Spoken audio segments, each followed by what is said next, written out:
ñinin kali jaabi la munum be ñinin kali jaabi mu makkono bi ambe hakkito ñinu fe u ka wakati donna deresula ko tora minti tan doro ñogona de ambe ñinin kali kelen nanama ambo doron jaabi woye jumaye wakati ko munum be jamana en kono sisa misali la laga sara fule sisa abeteme ni laga sara yere be do sisa sejeri yere beteme application munum be mogo bolo mogo do fana be salli harbi 4 do be salli sejeri pire application be wakati do ni fo wakati min be wa salli moy kari sejeri moy kari min be salli sejeri asi wakati mase application nunum bolo wakati mase bo ñinin kali cayaranka mogo muno awu be yoro do la sisa e yere badu application min be e bolo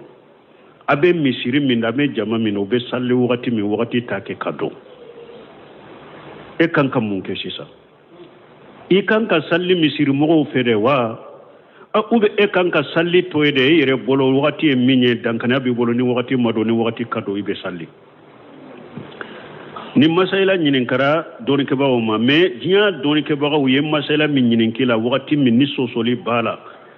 doni ke bawo bolo hari ni doni ke bawo kelente nani application ma ñogon ta jamana chamani dugu chamana woye fajiri de woye fajiri ye doni ke bawo bolo har wotumbe saudiya yere mais alhamdulillah wulu yutta yere gile doni ke bawo koni doni ke bawo hari doni ke bawo kelente doni ke bawo chamanya fo ko fajiri wakati dugu chamana jamana chamana wakati min be application la ni fajiri wakati te ñogonta fonna ya soro jamana be yoromi ube dugu be yoromi fo aka jama do de bo jama min be salli wakati korosi ko ni application la ta ñogon fe ko ke parce que doni ko do bolo application fajiri la ani fajiri kene yire cili ce caman ko militi duru de bunu ñogonci application be fajiri wakati do wakati mi ani fajiri kene ñere kacci dugu dola jamano dola doni ki baga fan caman ko militi duru be application ni fajiri wakati ñanama yere ni ñogonci doni ki bawo do ko yere militi bi sababu ni ñogonci mais tuma mu be ñinin kali jabu ko dugu kelen kele de bu ka cogodo mogo min be yoro me de bu kala halado wala ale ka ñinin kali jabi kanalema tuma min ni sosoli be wa application la woni wakati ni ñogonce uye doni ke bawo ñinin kan ninde la sa bo na be ne bolo dankana be ne bolo ko application be wakati ke minye wakati mado bo mbe jama min fana kono mbe misiri min fana la donc ulu fana be salli ka ne baado ko ulu be salli ko wakati mado be salli ka soro wakati mado nkanka munke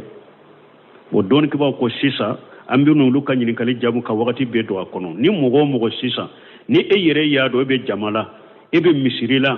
misiri mi dankanya be e bolo ku be salli wakati mado akera fajiri tay akera salli fana tay akera lagasara tay akera futuri akera safo tay ni e ko ni be jamala misiri dola dankanya be e bolo ko o bake ka salli wakati mado doni ke ba ko e kanka mun ke sisa folo e kanka minke misiri jama kan ne si hakuye kayira misiri jama la sisa an ka wakati kolosi de ambe salli wakati te do de sira folo e ninde ni jama sera ki famun nina alimamu sera ki famun nina wakati sansera alhamdulillah la nyini sorola bon ni e yeninke e ka kuma mamina mais ube ibe yoro mi yere etese ka afo idabo ni su koro yere ko iba fo moye a fitina be bonya itese ninni mbora ye ambena fulanana uko sisa ni e yere dankana bi bolon ko nin jama nin misiri lube sallu wakati nye misiri wore nyini misiri min ni alebe wakati yere min ni wakati donna misiri min be salli ola ta sallo misiri la ikan ni misiri to e misiri min be wakati makono ni wakati donna be salli wakati nyumanna ta salli ulufe ninte fulayewa sabana no yere masoro du fana ha ete se ka konnanjiya ke nunu ube konnanjiya ke rumamina misiri wore te min ka wakati kanyi ni ebe ta salli sisa mumbeke ambe na de kanyi ni kali jabe ni ni kali be jamana fanchama Sheikh Albani ni karala me nyafo chogo mi ulufe mankantum be fajiri tadela uye Sheikh Albani ni ka suila al imam Albani rahimahullah uye Sheikh al-Imam Albani uya ni ka ala kanema hal tansahu bi adai faridatil hajj bi adai faridatul fajr fil masjid am fil bayt ñinin kalina cugo fule yala ebe an konnan jaba yala ebe konnan ja kanyewa an ka fajiri farladdi misiri de kono ube an ka fajiri fardadi an ka so de kono wajalika ko munna uyen ñinin kali posé بسبب أن أهل المسجد يقيمون صلاة قبل طلوع الفجر parce que misiri mogo ube salli jo ka fajiri salli ka soro wakati mado bo sisa anka munke ebe kunna ja jumanke awunye anka salli no fe misiri la ube anka salli anka sokono parce que ube salli ka soro wakati mado al jawab Sheikh Albani yujaba ko alebu jabi munna ansahu bil amrayni ma akonne ba kunnan jani ko fulay mbede وهو أن يذهب إلى المسجد فيصلوا فريدة قبل الوقت فتكون له النافلة أكو يبتا سلي كفروكا يبتا سلي كفروكا مسيركونو نا يسرو يسلي سلي كسرا وقت مدو إيه مون سلي ونفي وبكيما نافلة ثم يعود إلى البيت فيصلي لفريدة في الوقت وبقصة يصليها مع أهله أكون نسلي كفر ولوك وقت مدو سلي كفر ولوك مسيرلا مسيري تايم بكيما نافلاي وكوفي بني كسوكونو ني ناني كسوكونو ني وقت دونا إيكا ساقي إيكا فردا سلي أكو كري بولوكا إني كدنبايا كفر نيوغنكا كسلي كسوكونو إني كدنبايا كفر نيوغنكا أكسلي كسوكونو تمامي أين ننجابيتي أقول لكن هناك ما هو أوجب أقول مكودو بي من يواجب نكانكو أوكي إلا أن هذا الواجب ليست كل إنسان أقول من واجب من فلان ليست كل إنسان هذا مدن بيتشالا وهو التنبيه أهل المسجد على هذا الموضوع القتير أني أدامنو دلا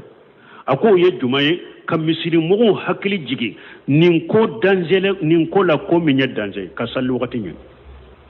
wajibi min bika ika misiri mogo hakili jigi nin ko minya danger akume hada maren betese ko kefana wala jabu fule jamana fambe mogo be yoro sisa donc ni be misiri dola uluma se ka famu ka wakati yelema e yere fana dankanya bi bolon ku be salli wakati ma mado ida ewa misiri min be salli wakati la ta salli ulu kofe misiri min be salli wata salli ulu kofe ni o misiri ti bolo salli unofe ube ni eye misiri bila na be ke fitina ni mankande salli unofe nu sallira kasoro wakati mado e min salli ulu nofe o yen nafilay ni tarika sokono ni wakati sera ika sage ika salli ka ika sokono kere bole ka iki ka demba ya fara nyoga ka jama salle ika sage ka farda salli ka sokono donc ambe min fo jama ya ni nyini kali chayara la har biya nyini karu do nana donc ni nya jabuye doni ke bawu ye min fo ni masayila inna subhanaka allahumma rabbuna bihamdika ashhadu an la ilaha illa anta astaghfiruka wa atubu ilaik nyini kali jabila munum be nyini kali jabi mu makono bi ambe hakito nyinu fe uka wakati donna deresula ko tora militi tan doro nyogona de ambe nyinin kali kelen nana ma ambo dron jabi woy jumaye wakati ko munum be jamana en kono sisa misali la laga sara fule sisa abeteme ni laga sara yere be do sisa sejeri yere beteme application munum be mogo bolo mogo do fana be salli harbi 4-15 do be salli sejeri pire application be wakati do ni fo wakati me min be wa salli moy kari 16h moy kari min be salli 16h a si wakati mase application nunu bolo wakati mase bo ñininkali cayaranka